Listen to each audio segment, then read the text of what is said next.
Now, Ask Dr. Love with psychotherapist, author, love and relationship expert Jamie Turndorf, Ph.D. For expert advice on love and relationships, call into the show at 888-463-6748. That's 888-GO-FOR-IT. Or you can submit your question online at AskDrLove.com. Now, here's Dr. Love. Hello again, and welcome to Ask Dr. Love Radio. I'm Dr. Jamie Turndorf, and I'm really happy to be with you again today, where I'm going to be talking about why living in the now is going to make your relationship say, wow, how living in the now is really your key to happiness in life and love. Can you believe I had to get a frog right at the opening? I just love when that happens. A little later in the show, I'm going to do 3 questions. The first one's getting cold feet, where I'm going to work with a woman who describes her fiancé as a wonderful man and a perfect partner. And for this reason, she can't understand why, as soon as they become engaged, she began worrying about whether they're going to last, and she even started thinking about a former boyfriend. So stick around as I help her see what I call futurizing or worrying about the future rather than savoring the now is causing her misery in life and love and actually causing her cold feet. And the next question I'm going to tackle is less than a woman. And here I'm helping a woman who awoke from surgery to discover that her ovaries had been removed due to cancer. And in their place is a large scar and a permanent mediport in her neck. And since this time, her husband won't have sex with her. And even though they're renewing their vows soon, she isn't hopeful that their relationship can be saved. So stick around as I help her uncover the real reason behind her husband's withdrawal from her and what they can do about it. And here's a hint. It's related to not living in the now. And third question is wondering if I'll be happy with him forever. And here I'm helping out a young woman who just discovered she's pregnant. And the father of the baby, whom she says she loves, wants to marry her and is offering her a wonderful life. And she admits to having difficulty with commitment. And for this reason, she's worried about whether they're going to be happy together down the road. So stay tuned as I show her how to sign a permanent waiver on her wavering. And then, of course, no show's complete without a reading between the sheets segment. And today I've picked for you, you've scheduled the loss of your virginity. And in this question, I'm helping out a 14-year-old woman who has decided to bite the sexual bullet 3 months from now. And now she has herself in a lather over whether sex will hurt, how she will feel afterwards, etc., etc. So stick around as I reveal the real reason for her fear and what she can do to focus not on breaking her hymen, but rather on breaking her pattern of leaving the now to worry about the future. Alrighty, so let's get on to today's show. Living in the now and how it makes your relationship say, wow. How living in the now really creates happiness in life and love.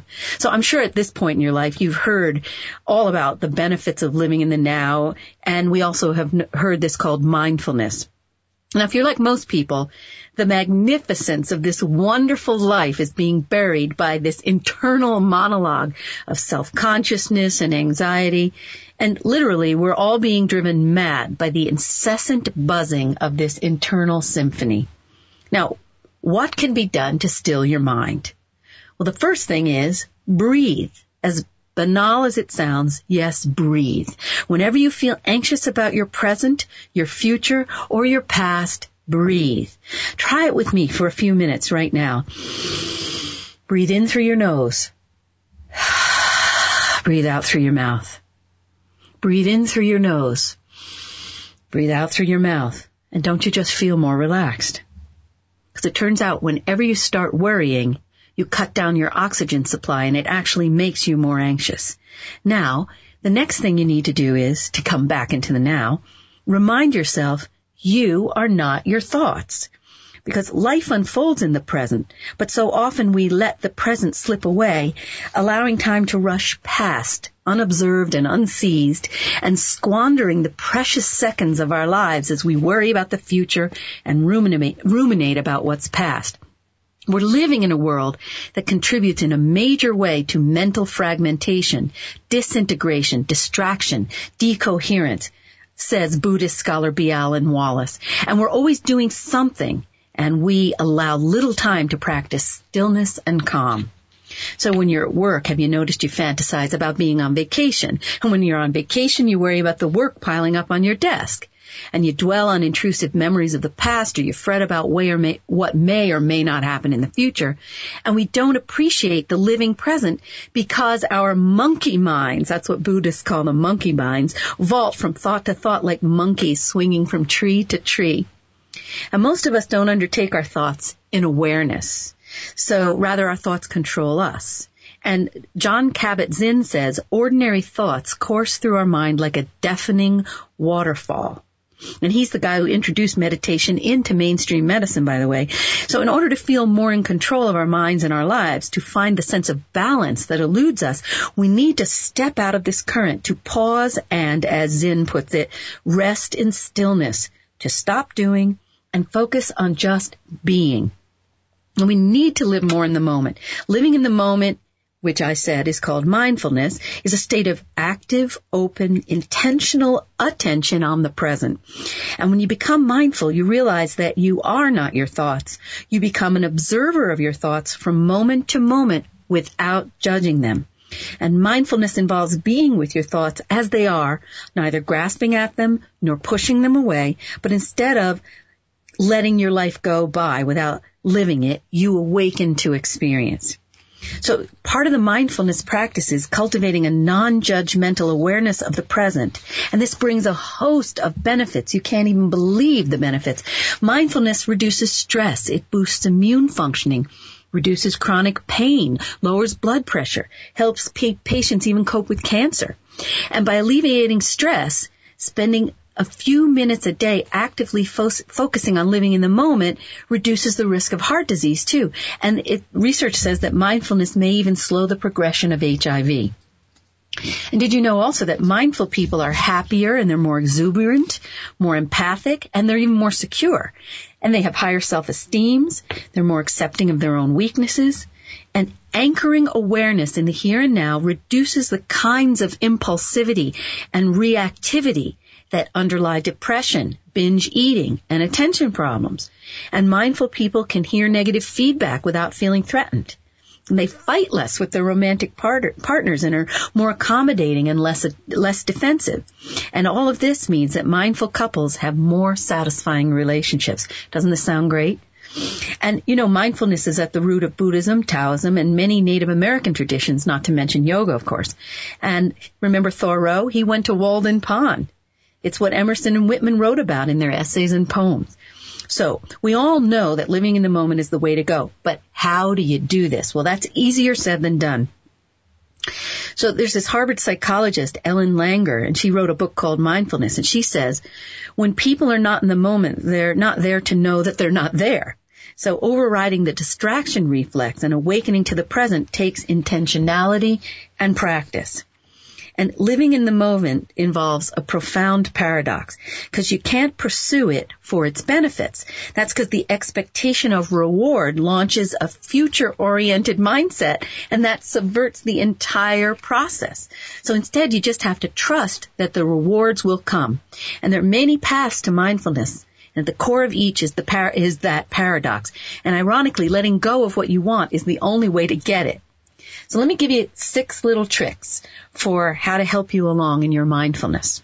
The first one is you want to improve your performance, stop thinking about it. This is what we call unself-consciousness. So you want to be free like a kid.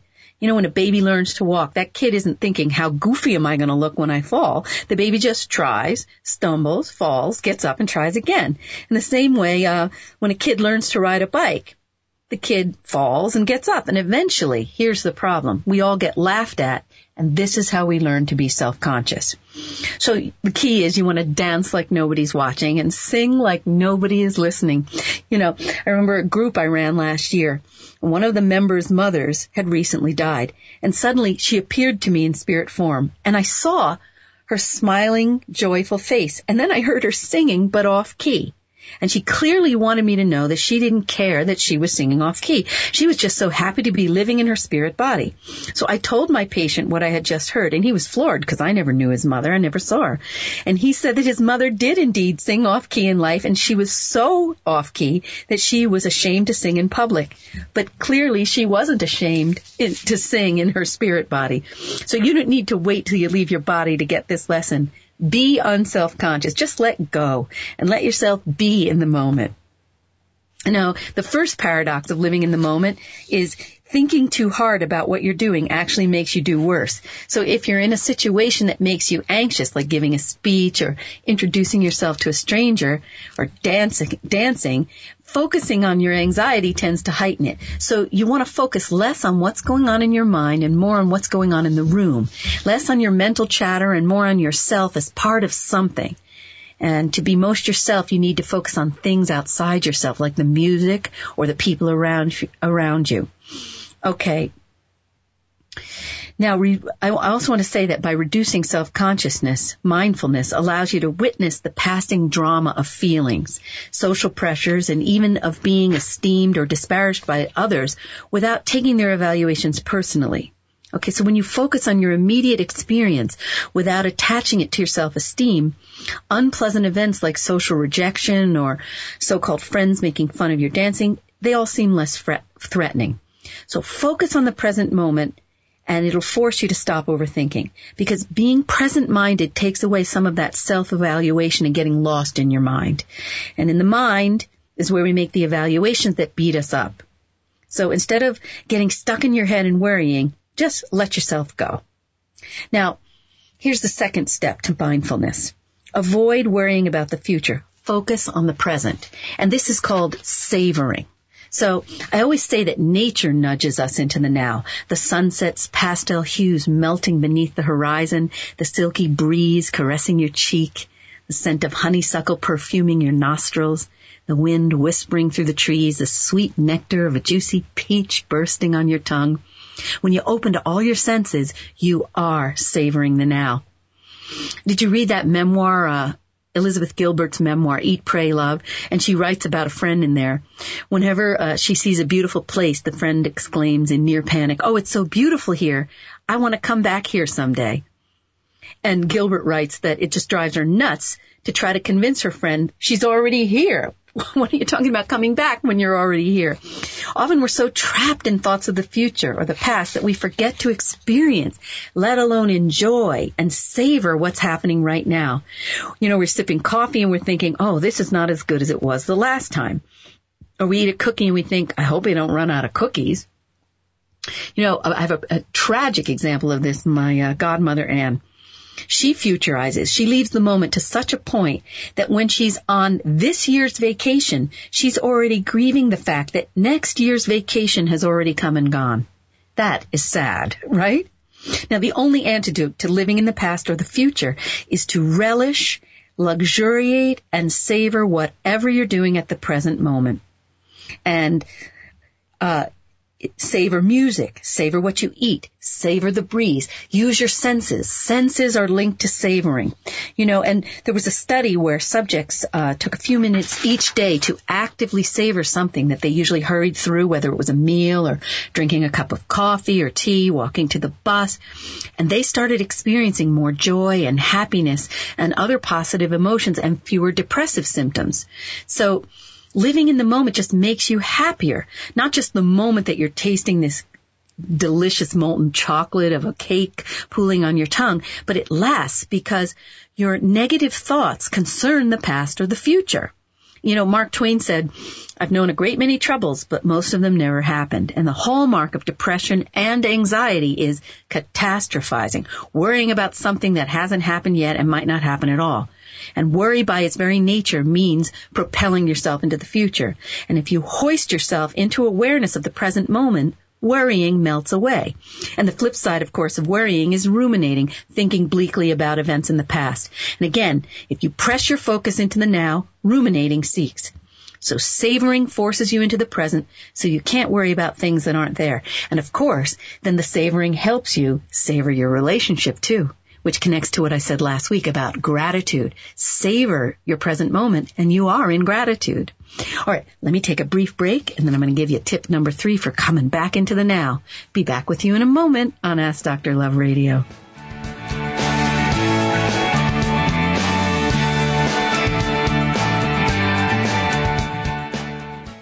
You're listening to Ask Dr. Love with Dr. Jamie Turndorf. To speak to Dr. Turndorf live on the air, call 888-463-6748. AskDrLove.com is the web's premier relationship advice site since 1996.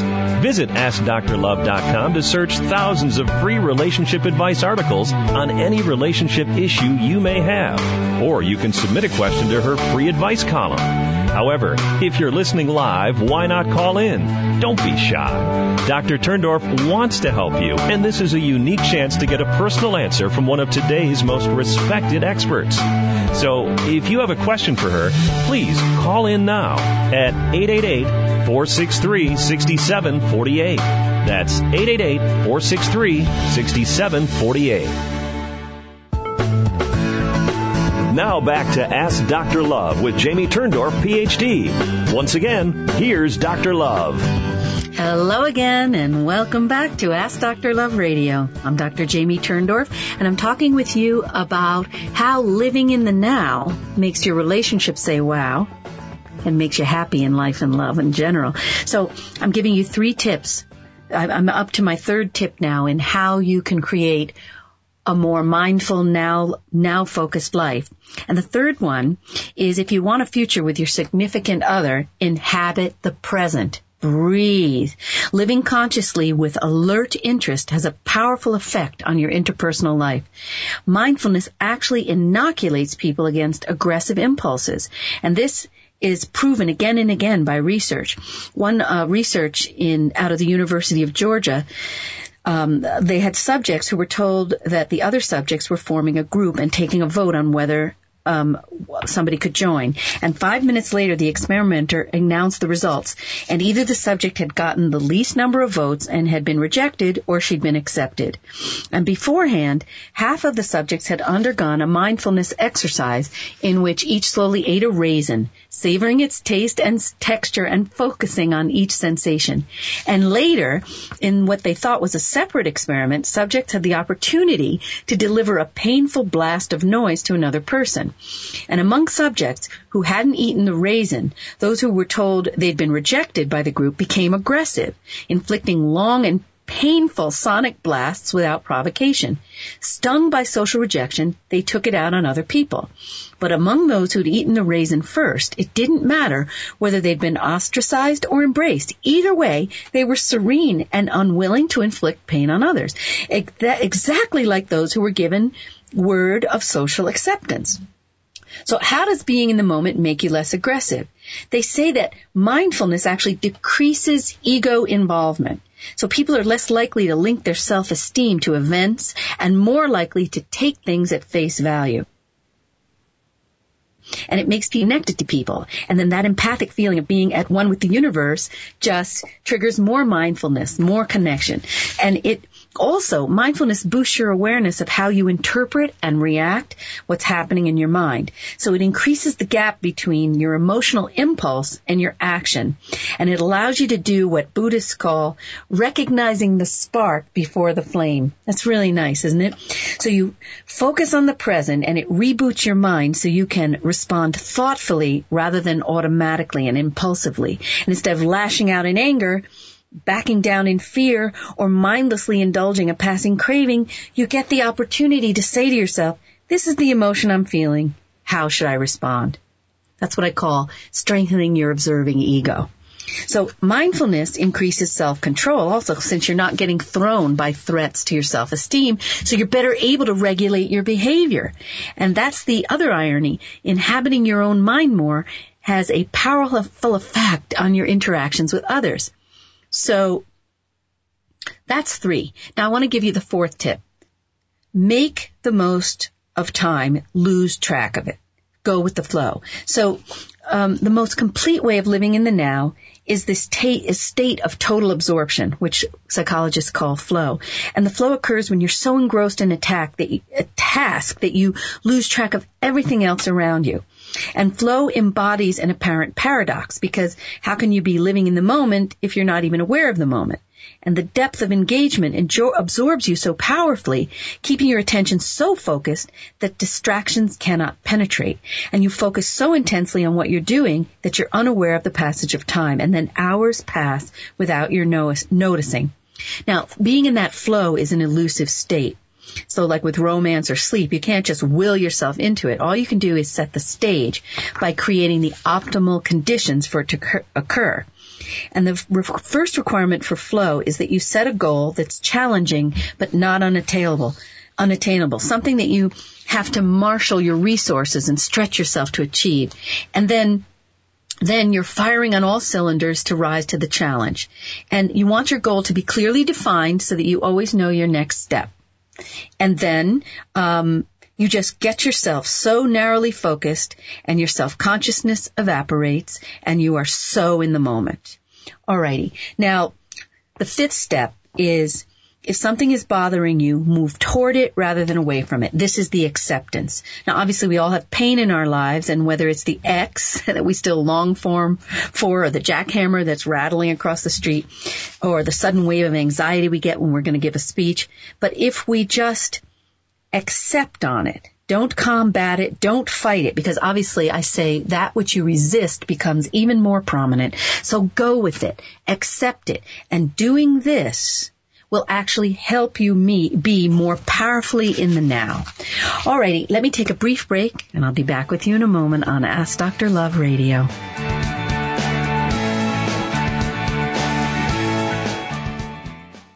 You're listening to Ask Dr. Love with Dr. Jamie Turndorf. To speak to Dr. Turndorf live on the air, call 888-463-6748. That's 888-463-6748. If you like what you're hearing, you can learn about Dr. Turndorf's techniques for turning conflict into connection and healing in her critically acclaimed, groundbreaking book, Till Death Do Us Part, Unless I Kill You First, a step-by-step guide for resolving relationship conflict. Find out more about this book and read a free excerpt by visiting AskDrLove.com. This is Ask Dr. Love with Dr. Jamie Turndorf. And if you have a question for her, please call in now at 888-463-6748. This show is for you, the listeners, so please give her a call now. You're listening to Ask Dr. Love with Jamie Turndorf, Ph.D. Once again, here's Dr. Love. Hello again, and welcome back to Ask Dr. Love Radio. I'm glad to be with you now. And I'm talking about the 6 steps to mindfulness. And this 6th one is a really cool one. It's know that you don't know, and it's called engagement. And with engagement, you kind of look at the world with the beginner's mind, or the eyes, the fresh eyes of a child, looking at everything like you're looking at it for the first time. And you're just literally noticing. So it imbues each moment with a new, fresh quality. And then it becomes an adventure in noticing. And the more you notice, the more you see, and the more excitement you feel about the now. So you're not just sitting there. You're sitting there with engagement. You're watching with engagement. Now, you know, mindfulness is the only intentional, systematic activity that is not about trying to improve yourself or get anywhere else, because it's just about being, bringing yourself more into the now. It's really the opposite of the whole Western goal-oriented mindset. And you can become mindful from this moment on just by paying attention to your immediate experience. And do it right now. Watch what's happening in this moment. Think of yourself as an eternal witness and observe yourself as if you were a scientist, watching yourself like a subject in your own experiment, visualizing yourself like an eagle perched in the corner of your ceiling. And from this higher view, watch yourself and the show that's going on around you. What do you see? What do you hear? What do you smell? Doesn't matter how it feels, pleasant or unpleasant, good or bad. You just roll with it because it's what's present and you're not judging it. And if you notice your mind wandering, bring yourself back. Just say to yourself, now, now, now. And remember, mindfulness isn't a goal, because goals are all about the future. You just set the intention of paying attention to what's happening in the present and feel gravity anchoring you to the planet, and wake up. Become aware of being alive and breathe. And as you draw your next breath, focus on the rise of your abdomen and the in-breath, and the steam of the heat through your nostrils on the out-breath. And if you're aware of that feeling right now, you're living in the moment. And nothing happens next. It's not a destination. This is it. You're already there. Alrighty. Let me give you a couple quickies on this topic. You can train your monkey brain. And here's another. Live in the now, and your relationship will say, wow, title of my show. Another, be non-judgmental and kind, and let thoughts and feelings simply flit through your mind. And another, do not attach to your internal emotional symphony. Let go of the string and set the balloon free. And learning to just be is the key to being happy. And being present is the greatest present. Living in the past will make you miserable fast. And futurizing is agonizing. And when you forget that your thoughts are mere butterflies that flit, your life will surely turn to, I can't say the rhyme, but you know what it is. And if you believe everything you think, your life will stink. So mindfulness is the awareness of the present moment. It's living here and now. And then you are freed from becoming entangled in your thoughts of your past, freed from worrying about the future. And in the here and now, everything is just fine. There's great peace in that. And here's the thing, how you're going to stay in touch, especially when your mind keeps running away from you like it so often does. And if mindfulness is a new idea to you, then it might seem a little daunting. And I know it's really hard to keep your mind fixed on the present moment. Now, I told you 6 basic principles about mindfulness, but now I want to give you some exercises that you can really take with you from this moment forward and practice them. And these exercises are going to show you how to practice mindfulness and make it yours. And the first one is what I call 1 minute of mindfulness. And this is really an easy exercise. And you can do this anytime throughout the day. So just take a moment right now and you can try this. You check your watch and you note the time. And for the next 60 seconds, your task is to focus all your attention on your breathing. Now, obviously you can't do it right now because then you can't pay attention to what I'm saying, but just take a note of it. And then just focus on your breathing, the in and the out. And it will seem like an eternity. And leave your eyes open and breathe normally. And be ready to catch your mind from wandering off, because it will. Because the greatest gurus wander off. It takes them decades to not wander. In fact, I even like the counting to 5, counting your inhale. Inhale 1, exhale 1, inhale 2, exhale 2. Up to 5. You'll never get to 5. But the mindful exercise is so powerful, more powerful than you can even imagine, because it will take you years, as I said, to even be able to do 5, let alone a minute of alert, clear attention. Okay? And if you practice this exercise throughout the day, you're going to restore your mind to the present moment and to the clarity and peace that comes from the present moment. Now, the second exercise is called conscious observation. So what you do is you pick up an object that you have lying around. It can be any mundane everyday object, a coffee cup, a pen, doesn't matter. You hold it in your hand and you allow your attention to be fully absorbed by the object, and you just observe it. You don't assess it. You don't think about it. You don't study it intellectually. You just observe it for what it is. Okay? Now, you will feel a sense of heightened nowness during this exercise, and your conscious observation can really give you the feeling of being awake. And you notice how your mind quickly releases thoughts of the past or the future, and how different it feels to be in the moment, because conscious observation is a form of meditation. It's subtle, but it's powerful. So try it. By practicing mindfulness in this way, you'll really start to sense what mindfulness is all about. And there's this book that I think you would like. It's called Mindfulness, Bliss and Beyond by Ajahn Brahm. And he describes his own personal experience of conscious observation. And he says, the mind is like a megawatt searchlight, enabling you to see so much deeper into what you are gazing at. And ordinary concrete becomes masterpiece. A blade of grass literally shimmers with the most delightful and brilliant shades of fluorescent green, and the pretty becomes profound, and the humdrum becomes heavenly under the sparkling energy of power mindfulness. So you can also practice conscious observation with your ears rather than your eyes, and many people find that mindful listening is a more powerful mindful technique than actual visual observation. And of course, if you mindfully listen, think about how your relationships will sing, right? Now, here's the third exercise. It's called the 10-second count. And this is more of an exercise in practicing concentration than it is in mindfulness. And it's a simple variation of the first exercise I gave you. So in this exercise, rather than focusing on your breath, you just close your eyes and focus your attention on slowly counting to 10. And if your concentration wanders off, you start back at number 1. And for most people, it goes something like this. 1, 2, 3. Do I have to buy milk today? Or did John say he'd do it? Oops, whoop, I'm thinking. Oh, 1, 2, 3, 4. This isn't so hard at all. Oh, no, that's a thought. Start again. 1, 2, 3. Now I've got it. I'm really concentrating. And you can see it's hard. Okay. Now, exercise 4 is mindfulness cues.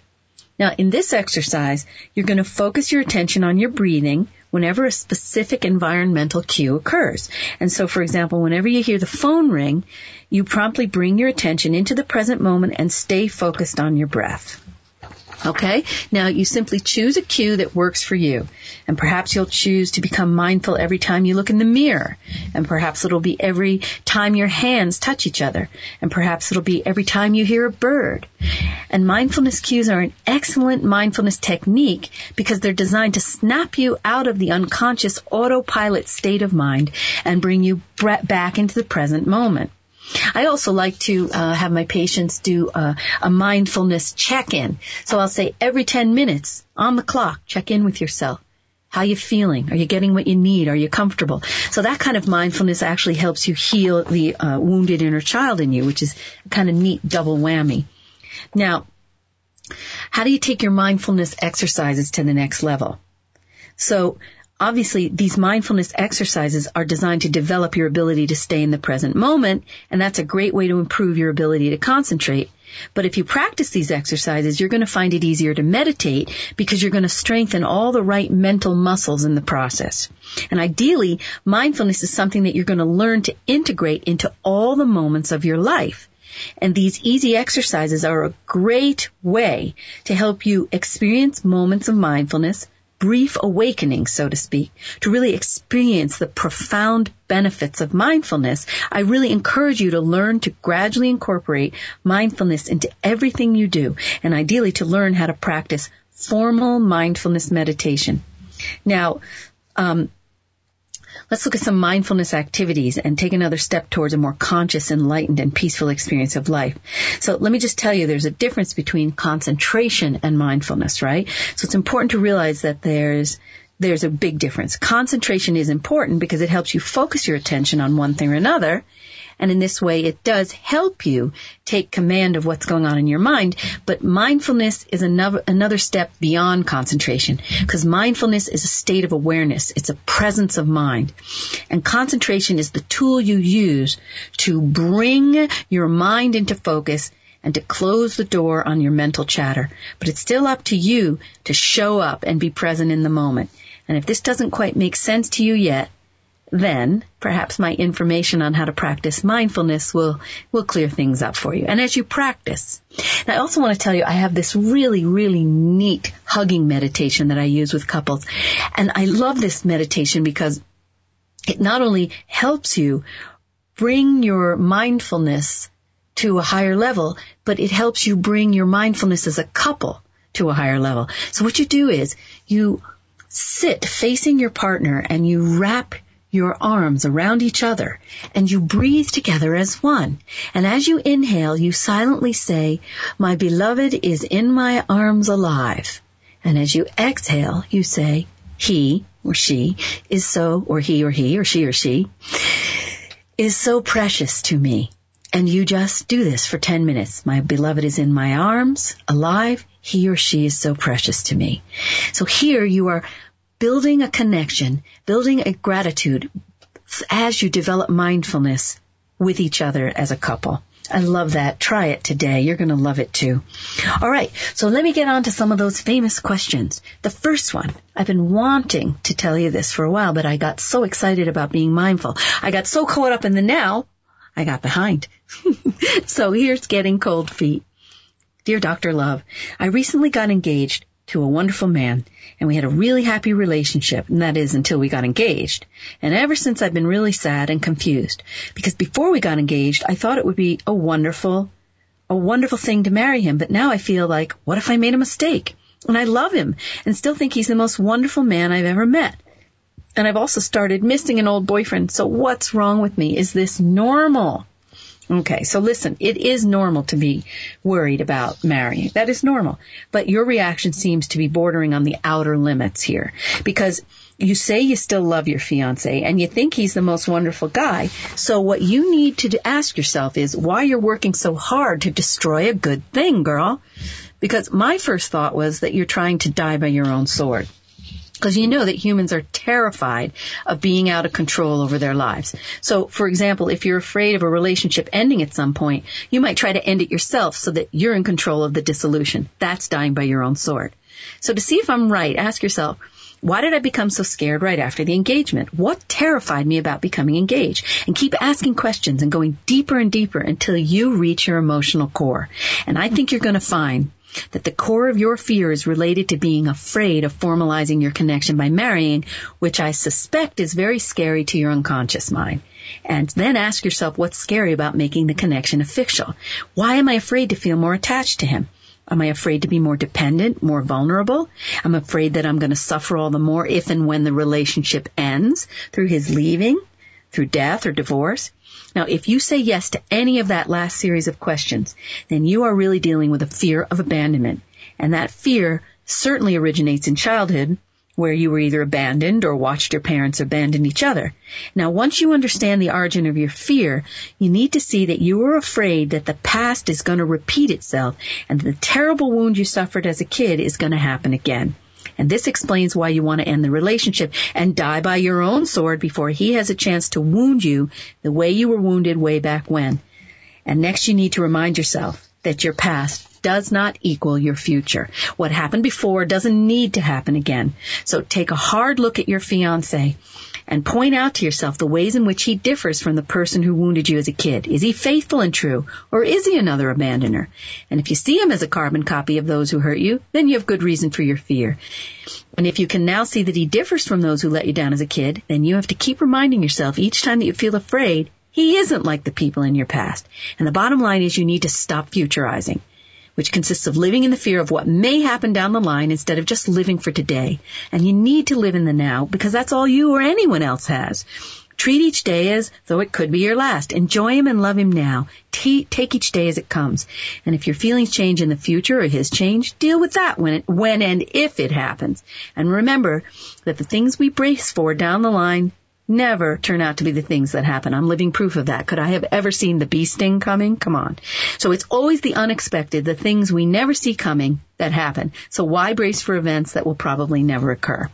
If you find yourself unable to take each day as it comes and you can't stop futurizing and worrying about the what ifs, then you need to take up yoga or other similar mindfulness practices. And in any case, do those practices because they'll really help you. And I really think you can nudge yourself back into the now. Let the love bring you back to now. Alrighty, I'm going to take a brief break. Be back with you in a moment on Ask Dr. Love Radio.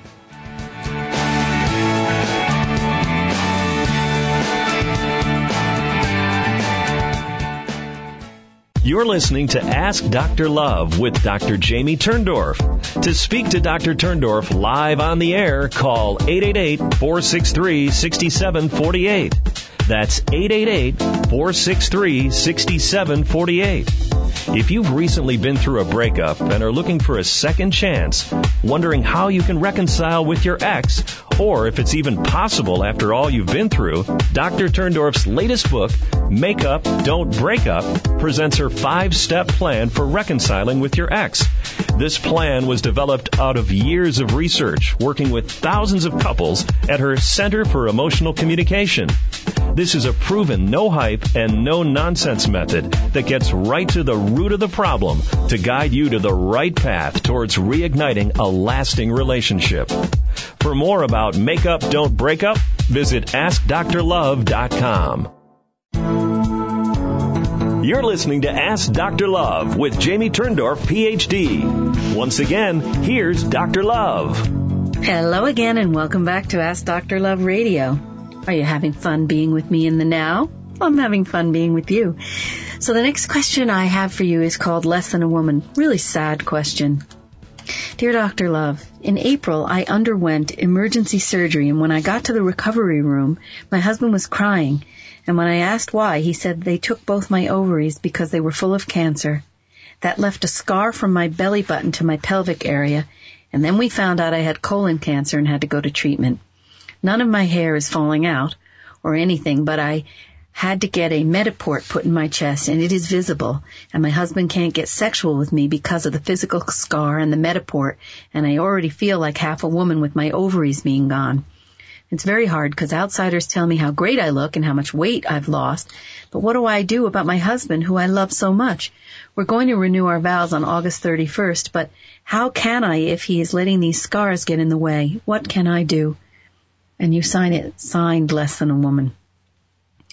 Now, you have been through such a nightmare, and you are hardly less of a woman for having survived this incredible ordeal, because you've come through a life-threatening illness and you are scarred emotionally and physically.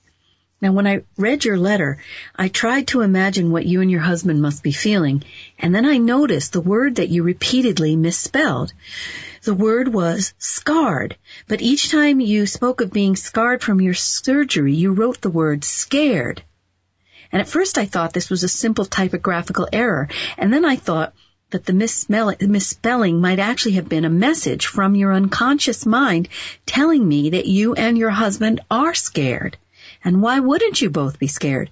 You almost died, and perhaps you're afraid that you might still die.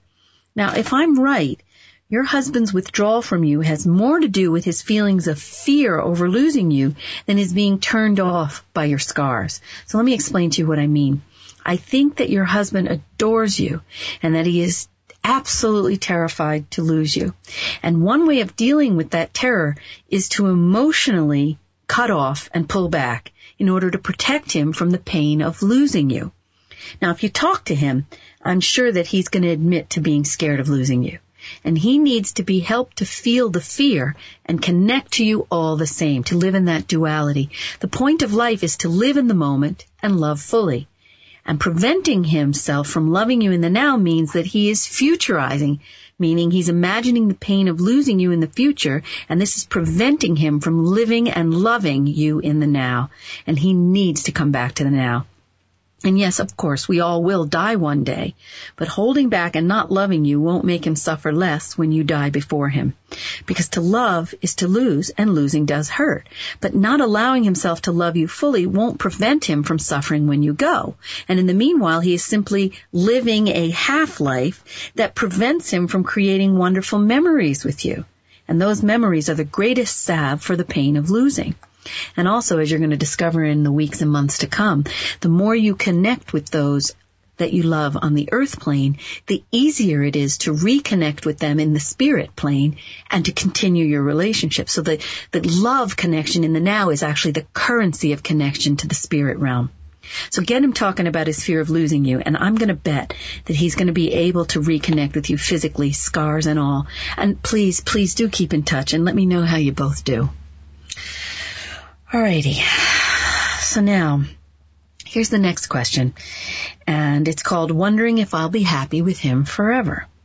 Dear Dr. Love, hi, my name is Melissa, and I have a situation on my hands. I just found out 2 weeks ago that I'm pregnant, and the man who is the baby's father says he wants to get married. And he is promising me the world, a new car, a new life in the Air Force, even a horse if I want one. and I love him and he loves me, but I do not know if I'm ready to get married. However, I feel like I have to decide right away because he needs to be married and in the Air Force in order for them to cover medical insurance and things like that. And I know I love him, and I just want to do what is best for our baby, but I don't know if I'm ready to make that kind of commitment. I've always been scared of commitment, but I don't want my child to grow up in a split arrangement or one when he always wonders why mommy and daddy aren't together. I just want my child to be happy, and I don't know if I would be happy with him forever. Please help me. Okay. No one can predict the future, obviously. But we do know the factors that are linked to long-term relationship satisfaction.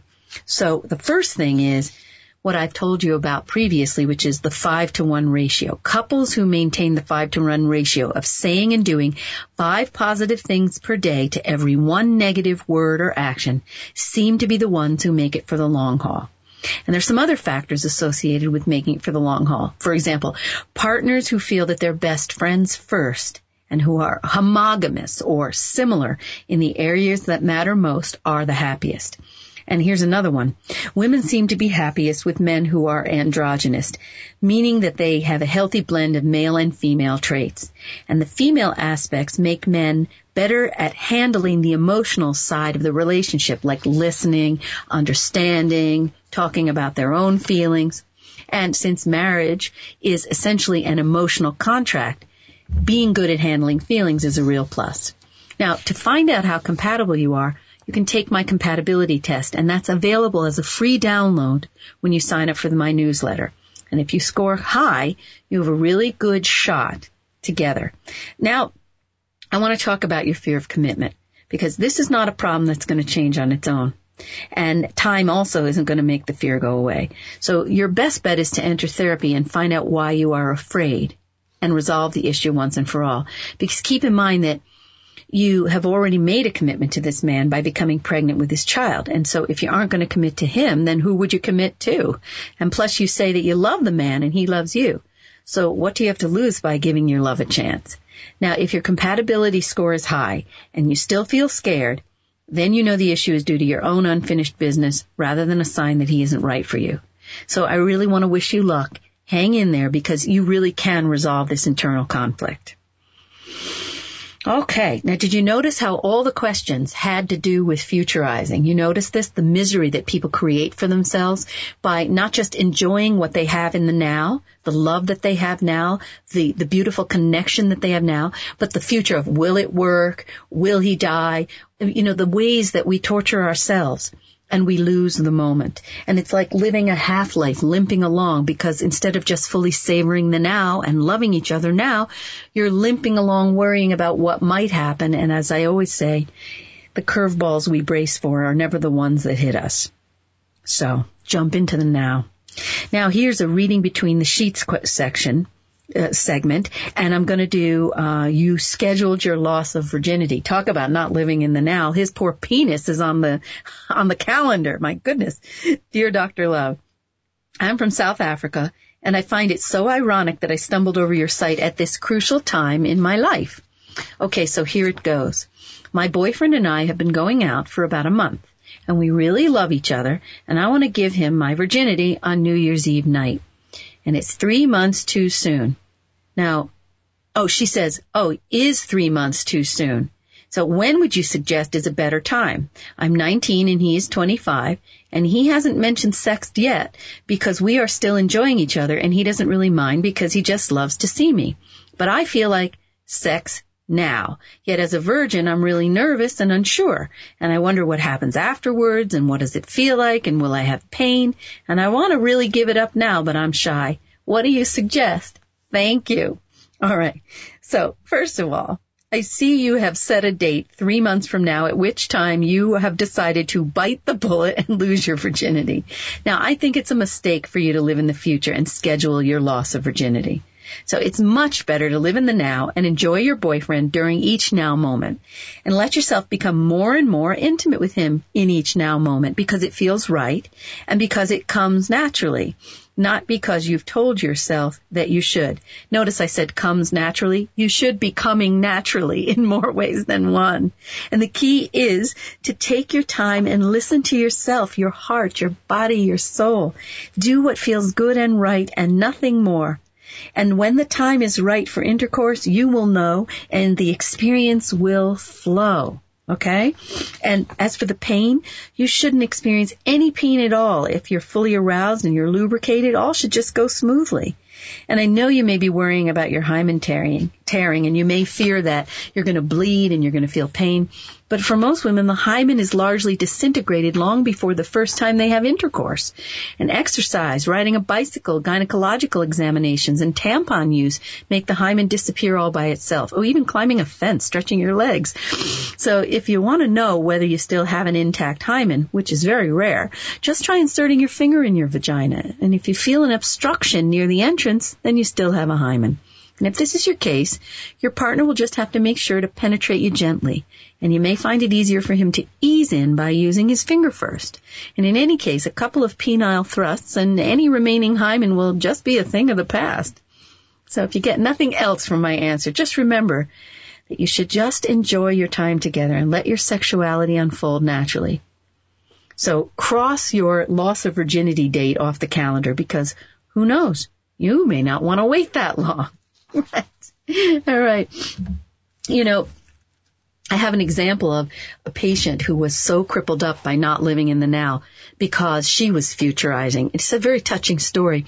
She lost her daddy when she was 16. And from that day on, it was like she wouldn't grow up.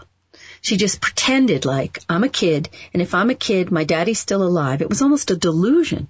And so she didn't want to get married. She didn't want to have a baby. She just wanted to stay forever in adolescence. And she had a boyfriend who was her fiancé, and he was ready to break it off with her because he kept saying, I don't feel like you're fully in with me. You are just not loving me fully. And she kept saying to me, I'm too afraid to step in because I'm afraid to lose him like I lost my dad. And here is where reconnecting with her dad in spirit form freed her up because we literally put her in a trance and she reconnected with her dad. And by realizing that their relationship, hers and her dad's, was not over, she came out of that experience and said to me, oh, I don't need to live anymore. In the future fear of losing my beloved fiance, if I go first, if he dies before me, it all doesn't matter because I know we'll be able to reconnect to each other in spirit form. And she was able then to fully jump into the now, fully love in the now, stop futurizing, and they got married, and they had a baby last year. So it's a really happy story. So remember now, practice mindfulness, living in the now, nudging yourself out of the past, out of the future, and back into the now. And the other thing I want to tell you is very often when old scars get triggered by your partner, you lose the now moment. And you take a trip to the past where you were wounded. And here's where coming back into the now is very healing and helpful. Because if you say to yourself, wait a minute, that's what happened then, it's not happening now. Come back to the now, realize my partner isn't my parent, and you can actually come back into the now to help you heal those old scars. Alrighty. So, I had a really wonderful time being with you. And I look forward to seeing you next week on Ask Dr. Love Radio. Take care for now. Bye-bye.